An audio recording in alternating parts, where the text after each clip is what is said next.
Gravity tool. Anti gravity tool जैसा इसका नाम है। इसमें तुम देख रहे हो ये कौन सेप स्ट्रक्चर है और ये लकड़ी का तुम समझो ट्रैक है, ठीक है। हमने गुरुत्वाकर्षण का, न्यूटन का ये सिद्धांत पढ़ा है कि हर जब हम किसी वस्तु को ऊपर फेंकते हैं तो वो यहाँ नीचे की तरफ आती है ना।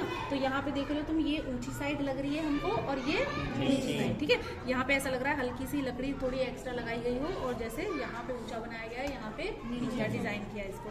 तो ऊंचे से जब नीचे की तरफ रखते हैं तो ये ऊंचे से नीचे की तरफ नहीं जा रहा है, ठीक है। ये ऊंचा है, ये नीचे की तरफ जाना चाहिए न्यूटन के अनुसार। और ये क्या कर रहा है, तुम्हें लगेगा कि ये नीचे से ऊपर की तरफ आ रहा है। करके देखो, इससे करके देखो,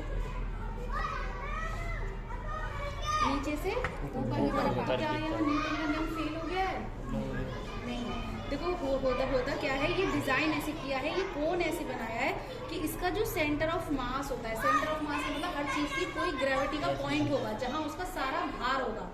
सेंटर ऑफ ग्रेविटी क्या होती है, कोई भी चीज की सेंटर ऑफ ग्रेविटी बराबर नहीं है। सेंटर ऑफ ग्रेविटी कहाँ होगी, जहाँ एक पॉइंट होगा वहां पे उसका सारा भार है। ये इसका सारा भार, इसकी सेंटर ऑफ ग्रेविटी किसी पॉइंट पे है अंदर की तरफ, ठीक है।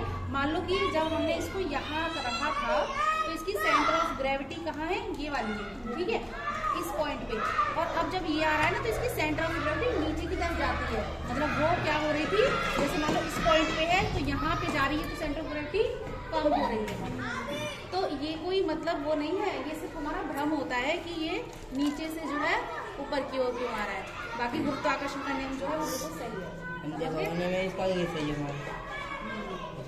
ये होता है centre of, basically centre of mass यानी सेंटर ऑफ ग्रेविटी, ठीक है। चलो।